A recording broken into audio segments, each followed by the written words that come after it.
Hi. So in this video, I'm going to tell you about incorporating images, infographics, charts, tables, graphs, important pictures, etc., into a piece of writing like the formal analytical report. So visuals are a really useful tool for conveying a lot of information very quickly and very easily for readers, and so they're something that you often want to use, especially when you're trying to illustrate a difficult concept. So there's a couple of major things that you want to be thinking about when you're incorporating any sort of visual.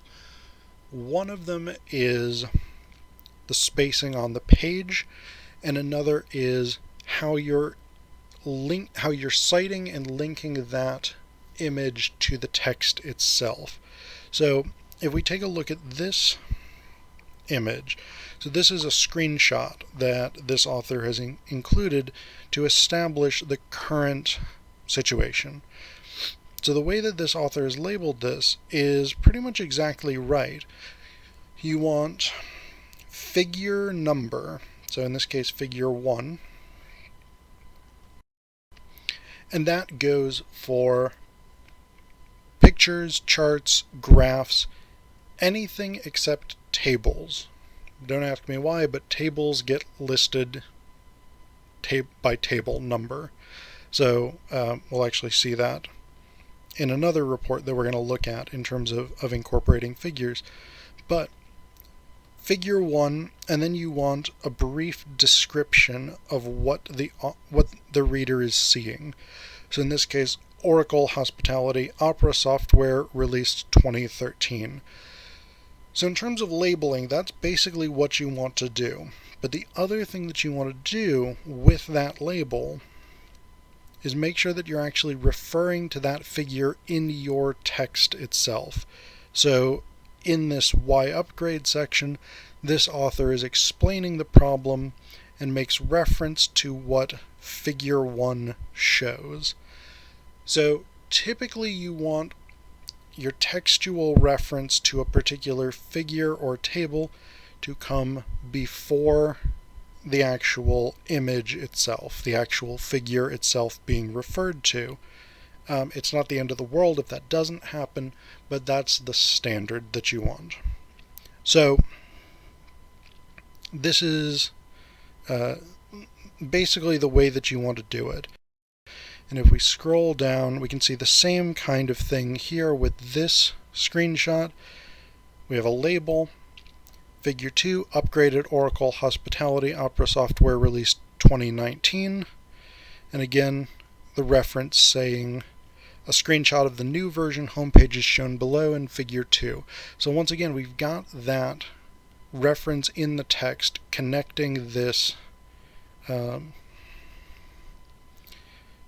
to the text itself. So that's the kind of thing that you want to be doing. We can see this as well in this report where we've got, this is actually just a decorative image, so we don't have any, we do actually have information about who took the picture and stuff like that and what the picture depicts, but in terms of the function of this picture, is purely decorative to give us a sense of what a Penn State alternative brakes crew looks like. But if we scroll down, we've got this graph right here, and so once again we've got that labeling strategy, figure 1, PSAB, trips and addition of trips. So we've got a figure number and a description of what it's doing. We actually do have a typo here because it says as shown in figure 2, that should be as shown in figure 1. But again, we're seeing that here's an explanation of the figure that you're seeing. So it's incorporated directly into the text. Discussion of this visual is incorporated into the text. We have the same thing here with a table, actually. So again, tables, for whatever reason, do not get listed as figures. So this is table 1, participants needed versus applied. So again, you've got a label for the thing, which in this case is a table, and you've got a brief description. You've also got a textual reference to that thing. So below in table 1, one can see the totals of participants needed and the actual number that applied for that break's trip. So again, explanation within the text. Same thing here. Figure 2, the golden circle model. We've got a reference to it right here. Figure 2, an image and idea created by Dr. Dave Chaffee, etc., etc.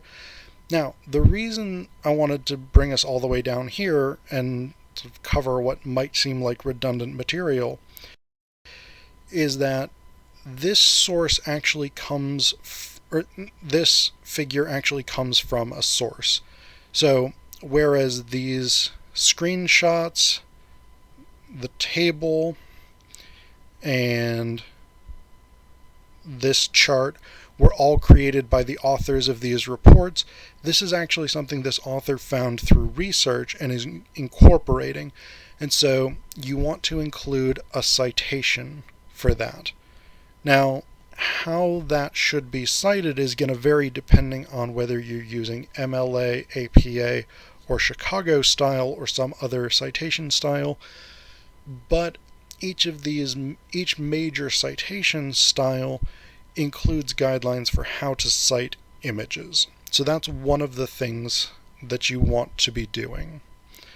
In terms of spacing on the page, we've got a couple of different approaches here. So this author has very sort of simply and directly pasted images into the center of pages, which is not necessarily a bad thing because the report does have a framework around it, but it's also not the most sophisticated approach to incorporating visuals. We do end up with a decent amount of white space, which, as we've talked about in other videos, I think the video on generic resume design, for instance, white space can be useful because it's less visually intimidating, but at the same time, it also risks wasting a lot of space. So if the report could be a page shorter because there's a lot of white space, that's not necessarily a good strategy. What we've got here, on the other hand, is actually a much more sort of balanced use of the space. And we've still got a little bit of white space on the sides, but not a massive amount. But what this author has attempted to do more is to create columns. So in this case, we've got a fairly even half and half break. Figure 1 is slightly over halfway, so this isn't a perfect half and half split, but use of 2 columns is a good way to incorporate a visual. The table, because of sort of the practicalities of having 4 columns, and etc., etc., it probably does need this sort of full width of the page.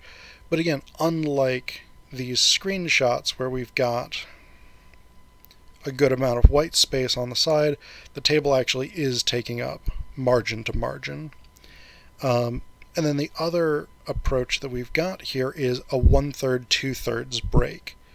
So we have a column that takes up 1/3 of the page, and then we have an infographic, figure 2, that takes up 2/3 of the page.